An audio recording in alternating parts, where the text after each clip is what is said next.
अस्सलामुअलैकुम। तो आज आपको पाकिस्तान का सबसे बड़ा बकरा दिखाने जा रहे हैं वीवर, अमृतसरी बीतल बकरा, और जिसका जिंदा वजन 5.5 मन के करीब है। और मालिक से भी आपकी मुलाकात करवाते हैं, क्या कीमत इसकी मांग रहा है और व्यापारियों ने इसकी कितनी कीमत लगा दी है। और वीवर बकरे की माशाल्लाह कमर आप देख सकते हैं, जिस तरह देसी बछड़े नहीं होते, बकरा माशाल्लाह बिल्कुल ऐसे है। और ये बकरा 2024 में जाके तैयार होना, अभी 2023 का सीजन है, 2024 में इसका जो ना मुकाबला होना है। और ये मालिक खड़ा है, क्या नाम है आपका? इधर आ जाए। क्या नाम है सर आपका? जोरे का। अच्छा, इसके कितना वजन है भाई?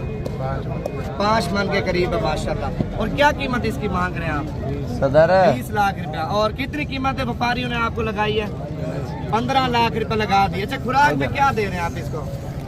यही पकड़े चने भी दे रहे हैं माशाल्लाह, और दूध भी भाई पिला रहे हैं। और दूध के अलावा और क्या खुराकें देते हैं? अच्छा, वो जो है ना नहीं बताना चाहता। और बकरे का माशाल्लाह वजन आप देख सकते हैं वीवर, और आवाम का रश भी आप देखें। अच्छी चीज़ का हर बंदा शौक रखता है, और माशाल्लाह मेले में काफ़ी शौकीन भी हैं, आप देख सकते हैं। 15 लाख रुपए इसकी कीमत वीवर लग चुकी है माशाल्लाह। और क्या नाम है बाबा आपका? खालिद महबूब साहब का माशाल्लाह बकरा वीवर आप देखें। बाकी वीडियो पसंद है लाइक शेयर कर लें, और पेज को भी फॉलो करें ताकि रोजाना की अच्छी वीडियो आपको मिलती है।